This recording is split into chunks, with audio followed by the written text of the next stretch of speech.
passé ce moment-là avec le mouvement de la paix, avec d'autres formations, à travailler en commun, m'a donné, je le crois, une expérience et une compréhension, une foule de choses qui me servent, même à présent, pour écrire le Flaubert.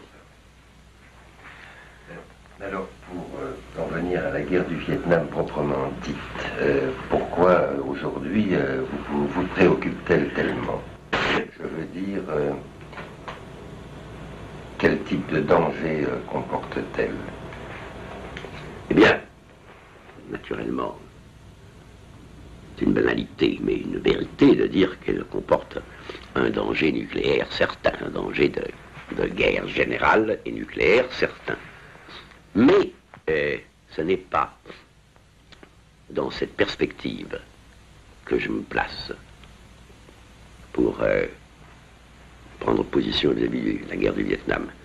Ce n'est pas non plus, bien que ce soit une chose absolument visible, d'un point de vue éthique qui consisterait à dire ce qui est vrai, qu'il s'agit de l'agression d'un peuple de 200 millions d'hommes, riches, super armés, contre une nation où les paysans dominent, qui a quelques millions d'hommes, et qui n'a pas les moyens de répondre aux agressions aériennes, par exemple, bien que cependant elles tiennent et elles tiennent dur. Ce n'est même pas de ce point de vue. Car ici, la position qu'on doit avoir est une position non pas seulement morale, mais politique et sociale.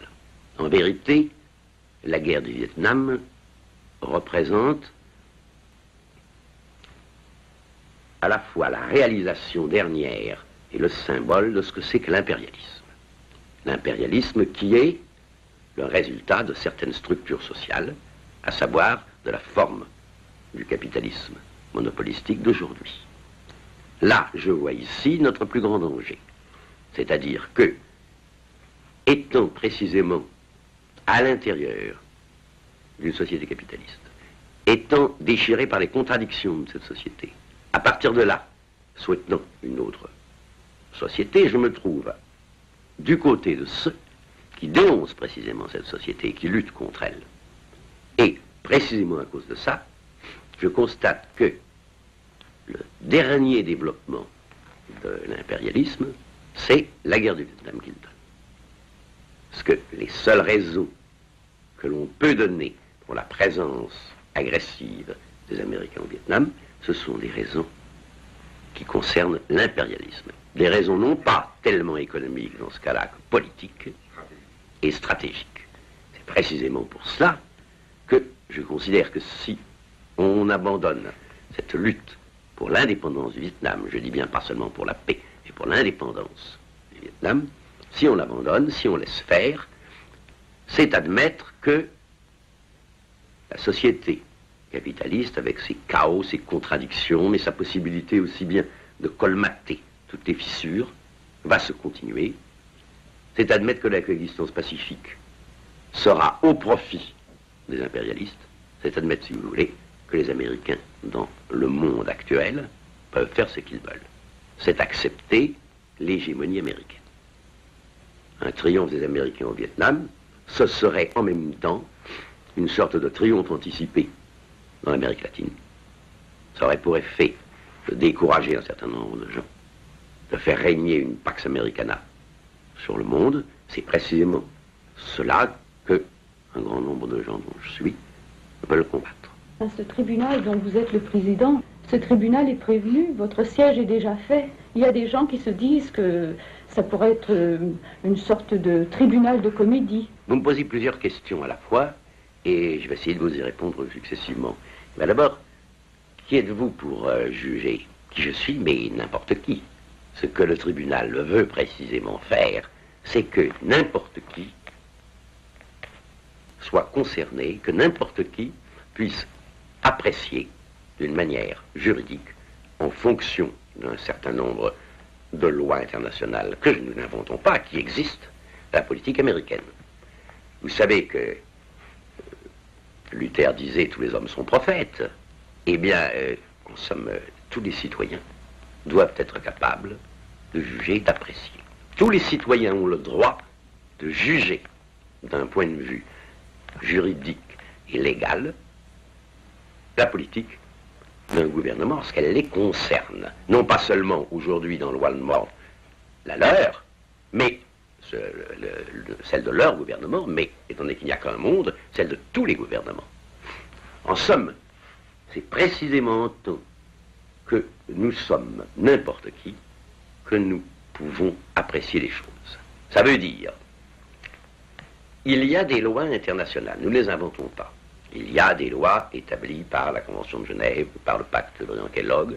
Il y a des lois auxquelles les Américains ont mis eux-mêmes la main, c'est-à-dire les statuts de Nuremberg qui ont permis de juger les coupables. Qui étaient les Américains pour juger ces coupables? Ils étaient uniquement les vainqueurs, car il est bien évident que si les Allemands avaient été vainqueurs, il y aurait peut-être eu des tribunaux, mais c'est Churchill ou Eisenhower qui auraient passé devant.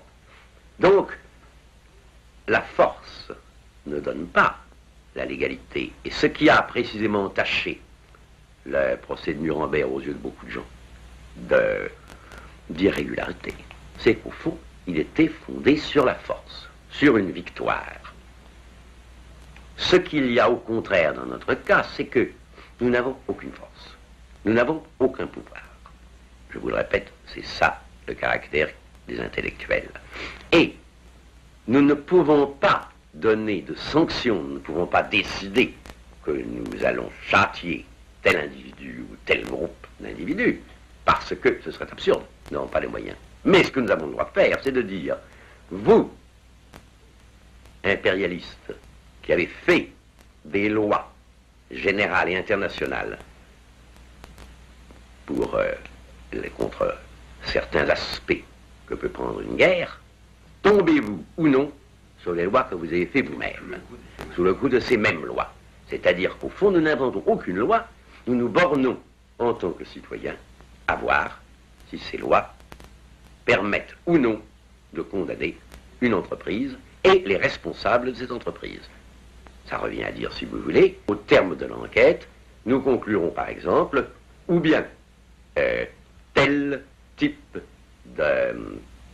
d'accusation doit être abandonnée, ou parce qu'elle est insuffisamment prouvée, ou parce qu'il est prouvé au contraire qu'elle ne tient pas, ou bien cette accusation est réelle, elle est prouvée, il est prouvé que les gens sont coupables, alors primo, nous disons que l'action en elle-même est condamnable au nom de telle loi, et que d'autre part, les gens qui en sont responsables et que nous pouvons nommer, s'il y avait un tribunal que vous dites régulier, mais qui en fait veut dire est fondé sur la force, tomberait sous le coup de telle stipulation qui ferait que la condamnation irait de temps à temps. Ils encourraient une peine qui irait par exemple de 10 ans à la perpétuité ou à la mort. Voilà exactement en quoi le fait d'être n'importe qui permet de faire un jugement plus légal, à la condition justement qu'il ne soit pas exécutoire, que un jugement qui serait fait par un tribunal institué par la force, car dans le domaine international, il n'est possible de faire une jurisprudence que basée sur la force. Autrement dit, le tribunal de La Haye ne fait rien du tout, parce que le tribunal de La Haye n'a pas de force. L'UNO ne peut rien juger du tout, parce que l'UNO n'a qu'un embryon de force. C'est déjà trop, parce qu'il y a des intérêts en jeu, pour permettre une vraie légalité, mais ça n'est pas assez pour permettre un vrai jugement. Et vous me direz, mais au fond, vous vous mêlez de ce qui ne vous regarde pas, puisque effectivement, il s'agit d'une guerre entre les Américains et les Vietnamiens. À cela, je vous répondrai d'une part que ça regarde tous les hommes, étant donné que justement le danger d'une guerre atomique ou le danger de l'établissement d'une Pax Americana nous menace tous. Et deuxièmement, je vous dirais que l'intellectuel est ainsi fait qu'il se mêle toujours de ce qui ne le regarde pas. Parce que va-t-on reprocher à un intellectuel? Précisément ce que mes amis me reprochent. Mais faites donc votre travail sur Flaubert. Laissez donc les Américains tranquilles, ça ne vous regarde pas. Flaubert vous regarde. Et ça n'est pas vrai. Ce qui me regarde profondément, c'est justement ce qui ne me regarde pas. C'est-à-dire, c'est le fait que dans mon travail même sur Flaubert ou sur autre chose, j'entre en contradiction avec moi-même. Et j'entre en contradiction avec la société extérieure. Et je ne puis terminer ce travail que si, en même temps, je fais partie, par exemple, de ce tribunal. Parce que la guerre du Vietnam conteste mon travail, et d'une certaine mesure, mais sans efficacité, mon travail conteste cette guerre. Tout ce que vous dites, vous auriez pu l'écrire. Pourquoi un tribunal? Pourquoi ce simulacre de tribunal, précisément? C'est-à-dire ce qui implique des commissions juridiques, ce qui implique un appareil, ce qui implique une certaine pompe, que vous le vouliez ou non. Parce que ce tribunal est un effort pour une prise de conscience. Nous voulons, en nous édifiant nous-mêmes, et publiquement, édifier les autres. Je vous donne des exemples. Les journaux américains rapportent que certains bombardements sont très destructeurs en ce qui concerne les vies humaines, les vies des civils. Certains journaux américains rapportent que des membres du FLN arrêtés ou capturés dans le combat sont ensuite torturés. On rapporte ces choses. L'opinion publique en est demi-informée, demi-pas. Il faut les vérifier et, si elles sont vraies, les imposer.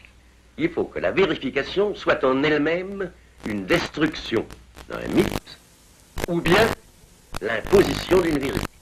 Ce tribunal siégera longtemps parce qu'il faut que les gens qui en entendent parler prennent une lente conscience de ce qu'est la guerre du Vietnam.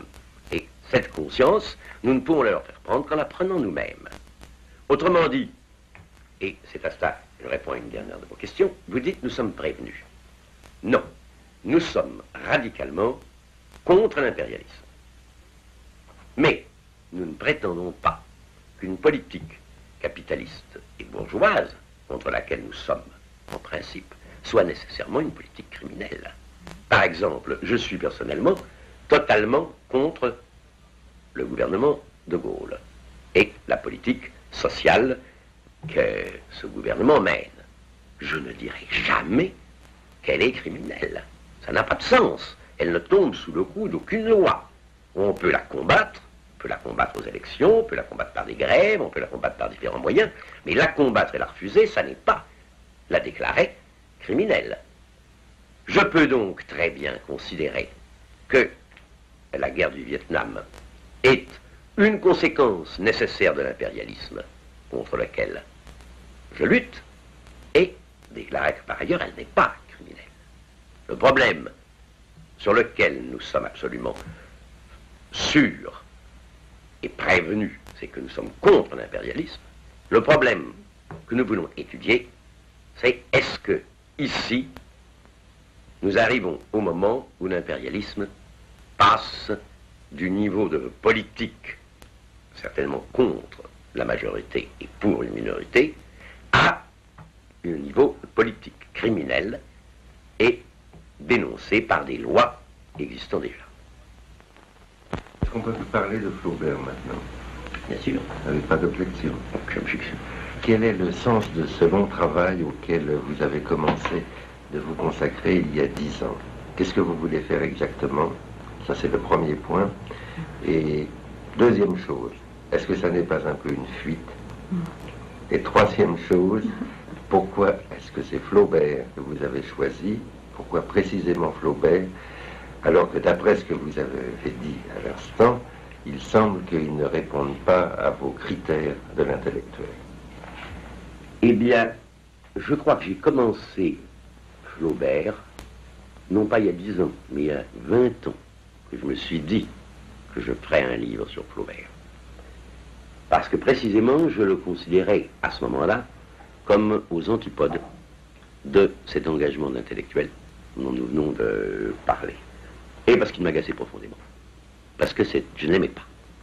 Ce qui est certainement une manière d'être fasciné. Mais enfin, je ne l'aimais pas du tout. Et puis, petit à petit, le problème s'est posé un peu différemment pour moi. Flaubert est devenu un être objectif, un objet. Et il s'est agi pour moi, et ça fait partie par conséquent de l'engagement intellectuel, de voir si on pouvait non pas faire une synthèse théorique des différentes méthodes pour connaître un homme, mais une synthèse pratique. Voilà un personnage qui a parlé de lui intarissablement. Il dit qu'il n'en a pas parlé. En fait, tous ses livres parlent de lui. Il n'a pas dit Madame Bovary, c'est moi. Mais il a dit des choses analogues